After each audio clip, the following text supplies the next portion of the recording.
Shalom saudara yang diberkati Tuhan, bagaimana kabar hari ini? Saya percaya kita semua hari-hari ini terus ada dalam anugerah kasih Tuhan, terus ada dalam kesetiaan cinta dari Yesus Kristus.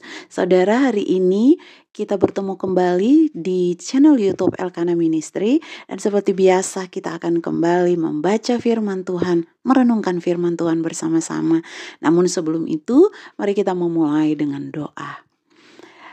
Kami sungguh mengucap syukur kami punya Tuhan seperti Engkau Bapa. Bapa yang penuh kasih, Bapa yang penuh kesetiaan, yang mengampuni kami, juru selamat kami yang hidup, yang telah menyelamatkan setiap kami.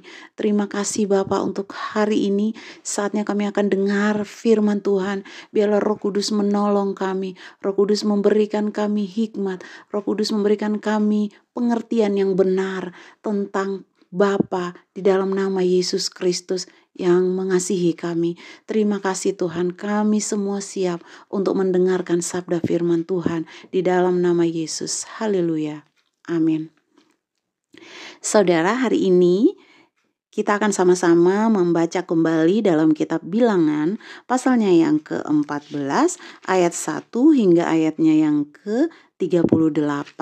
Bilangan pasal 14 ayat 1 hingga ayat yang ke-38 dengan perikop Israel menolak masuk Kanaan. Dan hari ini informasi kembali saya membacakan Alkitab untuk saudara, mengambil dalam Alkitab Terjemahan Indonesian Modern Bible atau IMB. Israel menolak masuk Kanaan. Seluruh umat itu berseru-seru dan menangis sepanjang malam itu. Seluruh Bani Israel bersungut-sungut terhadap Musa dan Harun. Dan seluruh umat itu berkata kepada mereka, "Seandainya saja kita mati di tanah Mesir, atau kita mati di padang gurun ini.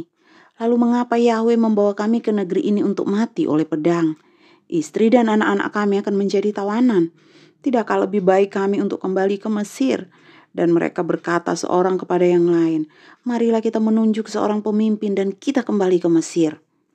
Kemudian Musa dan Harun sujud di depan seluruh kumpulan umat Bani Israel. Yosua anak Nun dan Kaleb anak Yefune dari para pengintai negeri itu mengoyakkan pakaian mereka.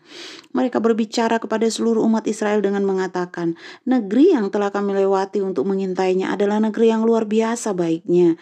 Jika Yahweh berkenan kepada kita, maka Dia akan membawa kita masuk ke dalam negeri itu dan memberikannya kepada kita negeri yang berlimpah-limpah susu dan madunya. Hanya janganlah kamu memberontak terhadap Yahweh dan jangan takut kepada penduduk negeri itu, karena kita akan menghabisi mereka. Pelindung mereka sudah meninggalkan mereka, tetapi Yahweh beserta kita. Janganlah kamu takut terhadap mereka." Tetapi seluruh umat itu mengancam untuk melempari mereka dengan batu. Namun kemuliaan Yahweh tampak di kemah pertemuan di depan seluruh Bani Israel. Lalu berfirmanlah Yahweh kepada Musa, "Sampai kapankah bangsa ini memandang rendah aku? Sampai kapan mereka tidak percaya kepadaku dengan semua tanda ajaib yang telah kulakukan di tengah-tengah mereka? Aku akan memukul mereka dengan penyakit sampar dan akan melenyapkan mereka. Tetapi aku akan menjadikan engkau suatu bangsa yang lebih besar dan lebih kuat daripada mereka." Namun Musa berkata kepada Yahweh, "Tetapi bila orang-orang Mesir mendengar hal itu, sebab bukankah engkau telah membawa bangsa ini keluar dari tengah-tengah mereka dengan kekuatanmu? Maka mereka akan menceritakan hal itu kepada penduduk negeri ini. Padahal mereka telah mendengar bahwa engkau ya Yahweh ada di tengah-tengah bangsa ini, bahwa engkau ya Yahweh telah menampakkan diri dari awanmu, menaungi kami, dan bahwa engkau berjalan di depan kami dalam tiang api, dalam tiang awan pada siang hari, dan dalam tiang api pada malam hari. Lalu jika engkau ingin membunuh bangsa ini, seolah engkau adalah manusia, maka bangsa-bangsa yang telah mendengar kemasyhuranmu akan berkata, karena Yahweh tidak mampu membawa bangsa ini masuk ke negeri yang telah dijanjikan kepada mereka, maka Dia membunuh mereka di padang gurun. Maka sekarang aku mohon, Biarlah kekuatan Tuhanku semakin besar, seperti yang telah Engkau firmankan dengan mengatakan, Yahweh itu lambat marah dan besar kemurahannya. Dia mengampuni kesalahan dan pelanggaran, tetapi dia sekali-kali tidak membebaskan orang yang bersalah, malah memperhitungkan kesalahan bapa kepada anak-anaknya, bahkan kepada generasi ketiga dan keempat. Aku mohon, ampunilah kesalahan bangsa ini, sesuai dengan besarnya kemurahan-Mu, seperti ketika Engkau mengampuni bangsa ini dari Mesir, bahkan hingga sekarang. Berfirmanlah Yahweh, aku mengampuninya sesuai dengan perkataan-Mu, tetapi sesungguhnya sebagaimana aku hidup, maka seluruh bumi akan dipenuhi oleh kemuliaan Yahweh.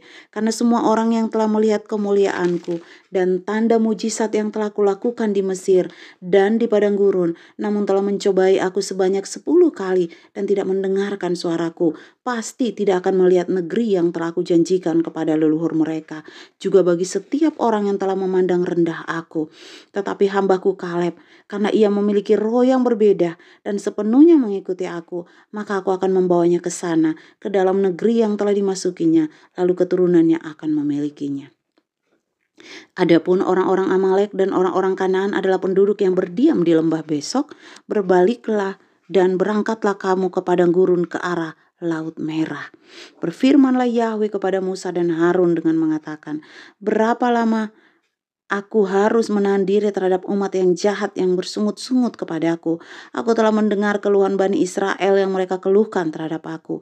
Katakanlah kepada mereka, sebagaimana aku hidup demikianlah firman Yahweh, bahwasannya seperti apa yang kamu katakan kepadaku, demikianlah aku akan lakukan kepadamu. Di padang gurun ini mayat-mayatmu akan bergelimpangan, bahkan semua orang di antara kamu yang telah dihitung seluruhnya, dari yang berumur 20 tahun ke atas yang telah bersungut-sungut kepadaku.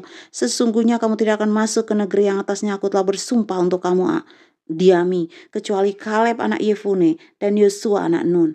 Tetapi anak-anakmu yang telah kau katakan akan menjadi tawanan, aku akan membawa mereka masuk agar mereka mengetahui negeri yang telah kamu tolak. Namun kamu, mayat-mayatmu akan berjatuhan di padang gurun ini, dan anak-anakmu akan mengembara di padang gurun ini selama 40 tahun, dan akan menanggung perzinahanmu sampai mayat-mayatmu habis di padang gurun. Berdasarkan hitungan hari-hari ketika kamu mengintai negeri itu, 40 hari, 1 hari untuk 1 tahun, kamu harus menanggung kesalahanmu, yaitu 40 tahun, dan kamu akan mengetahui perlawananku kepadamu. Akulah Yahweh yang telah berfirman, aku pasti akan melakukan semuanya terhadap seluruh umat yang jahat ini, yang berkumpul melawan aku di padang gurun ini. Mereka akan habis dan di sanalah mereka akan mati. Demikianlah orang-orang yang telah dikirim Musa untuk mengintai negeri itu. Ketika mereka kembali, mereka menyebabkan seluruh umat itu bersungut-sungut kepadanya dengan membawa kabar buruk tentang negeri itu. Orang-orang yang membawa kabar buruk tentang negeri itu mati kena tulah di hadapan Yahweh. Namun Yosua anak Nun dan Kaleb anak Yefune tetap hidup di antara orang-orang yang telah pergi untuk mengintai negeri itu. Sesudah Musa mengatakan semua itu kepada segenap Bani Israel, maka bangsa itu sangat berduka cita. Lalu bangunlah mereka pagi-pagi sekali dan naik ke puncak gunung untuk mengatakan, memang kami telah berdosa, namun lihatlah sekarang kami naik ke tempat yang telah dikatakan Yahweh. Dan Musa berkata, mengapa kamu hendak melanggar perintah Yahweh? Hal itu tidak akan berhasil. Janganlah pergi, sebab Yahweh tidak ada di tengah-tengahmu, agar kamu jangan dikalahkan oleh musuh-musuhmu. Sebab orang-orang Amalek dan orang-orang Kanaan ada di sana di hadapanmu, dan kamu akan mati oleh pedang. Yahweh tidak menyertai kamu, karena kamu tak berbalik membelakangi Yahweh. Tetapi mereka nekat naik ke puncak gunung itu, tetapi tabut perjanjian Yahweh dan Musa tidak ikut berangkat dari tengah-tengah perkemahan. Kemudian orang Amalek dan orang Kanaan yang tinggal di gunung itu turun, lalu memukul mereka dan menghancurkan mereka sampai Horma. Demikian sabda firman Tuhan, saudara. Saya percaya saya dan saudara diberkati oleh firman Tuhan hari ini. Biarlah kasih anugerah Tuhan, cinta akan Tuhan, roh takut Tuhan terus memimpin kita di dalam kehidupan kita sehari-hari di dalam dunia ini. Biarlah engkau diberkati, seisi rumahmu diberkati. Biarlah tangan Tuhan terus memimpin engkau di sepanjang jalan hidupmu. Terima kasih saudara. Demikian hari ini kita sudah baca firman Tuhan. Kami dari Elkana Ministry mengucapkan Immanuel, Tuhan Yesus memberkati. Amin.